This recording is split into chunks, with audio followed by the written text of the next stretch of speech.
The following information was sourced from or written by Kathy Stringer. Ever been in that situation, where you're pretty sure someone you love needs help, but you're terrified to say anything because, well, you can just imagine how badly it could go. Yeah, we're diving deep into that feeling today. Specifically, we're tackling that dilemma when it comes to BPD, borderline personality disorder. And just to be clear, we're not getting all clinical on you. This is about that gut-wrenching situation where you suspect a loved one might have BPD, but they don't even know it. It's a tough spot to be in, no doubt. It really is. And to help us unpack all this, we're joined by, well, you are a renowned expert when it comes to counseling individuals and families dealing with BPD. So thank you for being here. Happy to shed some light on this. You're right. It's not about labeling anyone. It's about understanding those behaviors and their ripple effects, especially in relationships. And what can you do when you're on the receiving end? That's the tough part. It really is. And that's where we're starting, with a letter, actually. A husband, clearly at his wit's end, reached out for guidance. His story, I think a lot of people will relate to it. He describes this, well, it sounds like a really loving marriage. They've been together for over 40 years. Can you imagine? Or decades. That's a lifetime. Exactly. But he feels like he's constantly walking on eggshells. His wife, he describes these intense mood swings, this fear of abandonment, just really turbulent relationships. And he's convinced, truly believes, if she just knew about BPD, things could get better. Their marriage could be stronger. But, and this is the big but, he is scared to even bring it up. Past attempts, even just hinting at a problem, accusations, denial, more conflict. So you've seen this kind of thing before. How common is this situation? It's more common than you might think, and it gets to the core of why BPD is just so challenging. And not just for the person experiencing it, but everyone around them too. We're talking about deeply ingrained patterns here, how someone thinks, feels, reacts. These aren't choices necessarily. They're often coping mechanisms, ways people learn to navigate tough times, maybe even trauma early on. It's like their default setting, right? But those settings might need an upgrade. That's a great way to put it, and this is where I like to shift the language a bit. Think about it. If someone told you, straight up, you've got a personality disorder, how would that make you feel? Honestly, I don't even want to imagine. Like, I'm fundamentally flawed, right? Exactly. It's invalidating. So instead of disorder, I prefer personality organization. It acknowledges there's a structure there, a way of being, that might not be helpful, but it doesn't make it a defect in who they are. Subtle, but I see how powerful that could be, especially when you're trying to talk to a loved one about this. It's not, you're broken. It's more like, hey, I'm noticing these patterns and I'm worried they're causing you pain. That's it. Curiosity over judgment. I like that a lot. But let's go back to this husband for a second. He sees those patterns you're talking about, but how does he even begin that conversation without it blowing up? This is sensitive stuff. We're not talking about critiquing someone's taste in music. It's a tightrope walk for sure, and there's no easy answer. But in my response to this husband, one thing I really emphasized is the need for, well, a little self-reflection before he even thinks about saying anything to his wife. That's interesting. You'd think we'd be focused entirely on the wife here, right? So why is that so important? Because it's easy to get caught up in that if-only thinking. This husband, let's call him Mark, he seems to think that knowing about BPD is the magic solution. If she just knew, everything would be great. But it's rarely that simple. It's like he found the missing piece to the puzzle, but maybe it's a much bigger puzzle than he realizes, right? Exactly. So before Mark even considers talking to his wife, let's call her Lisa, he needs to ask himself some tough questions. And I'm not talking about a quick think over your coffee kind of thing. This is deep down, honest self-reflection.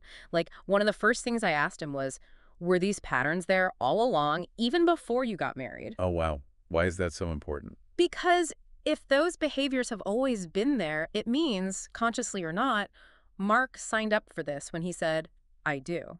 We go into relationships hoping people will change, but that sets everyone up for disappointment and resentment, right? That's a really good point. You're marrying the person standing in front of you, not some future version of them. Right. And it's easy to forget that after years, decades together, people change, they grow, and sometimes those changes expose things you didn't see coming, incompatibilities. And that's where that self-reflection comes in, figuring out what you can live with and what you absolutely can't. Exactly. And that leads to another crucial question I posed to Mark. Has Lisa's behavior gotten worse during your marriage? Because if it has, well, that suggests maybe something else is going on. Increased stress, past trauma bubbling up, things that could be amplifying those existing patterns.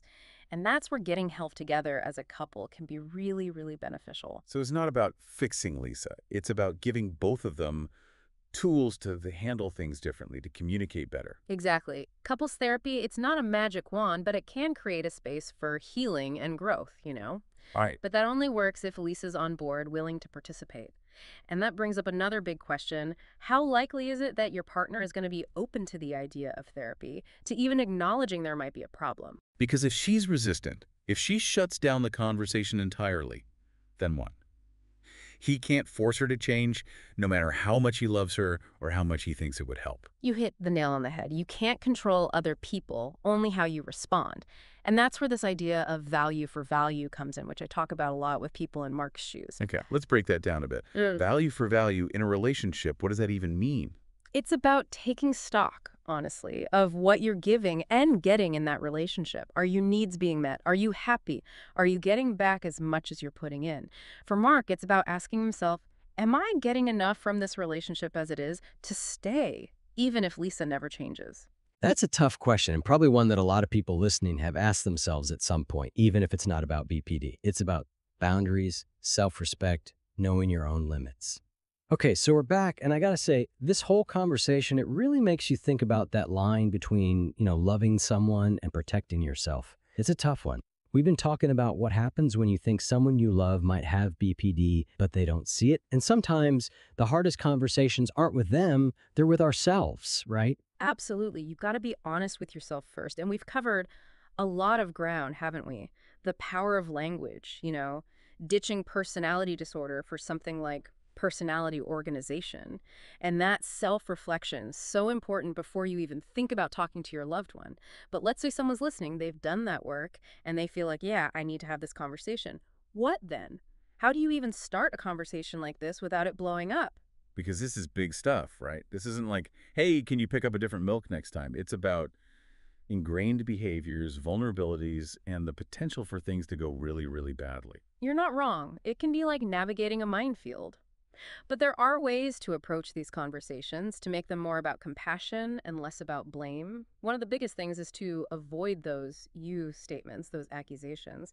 So instead of, you always do this, or you're making this so difficult, what would be a better way to phrase things? Try focusing on the impact those behaviors have on the relationship, on you. Not, you're always so moody, but when your moods change so quickly, I feel anxious. I want to be supportive, but I'm not sure how. That slight shift can make a world of difference. It's about sharing your own experience, your own feelings, not pointing fingers. Exactly. And using those we statements can be powerful too. Instead of, you need to see a therapist, which can sound harsh, try, I've been thinking maybe it would help us to talk to someone, someone who can help us communicate better as a couple. It's teamwork, not a punishment. Yeah.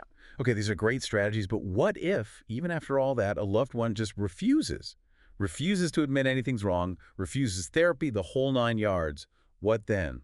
That's the hard reality, and it takes us back to value for value, because you can't make someone change no matter how much you want them to. So you have to ask yourself, can I be happy in this relationship as it is? Can I set boundaries that protect me while still being there for them? Those are tough questions, and honestly, you might need some support yourself to even begin answering them. 100%. If this is your situation, please know you're not alone. Talk to someone, a therapist, a support group, even a trusted friend. Just sharing your experience, it can make a world of difference. And that's what we want to do today, give you some information, some different ways of looking at this, because it's complex. We're not doctors. This isn't medical advice. But hopefully it gives you some things to think about, to explore further.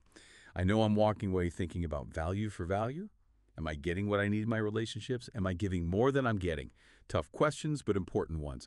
Keep asking those tough questions. Until next time, keep diving deep.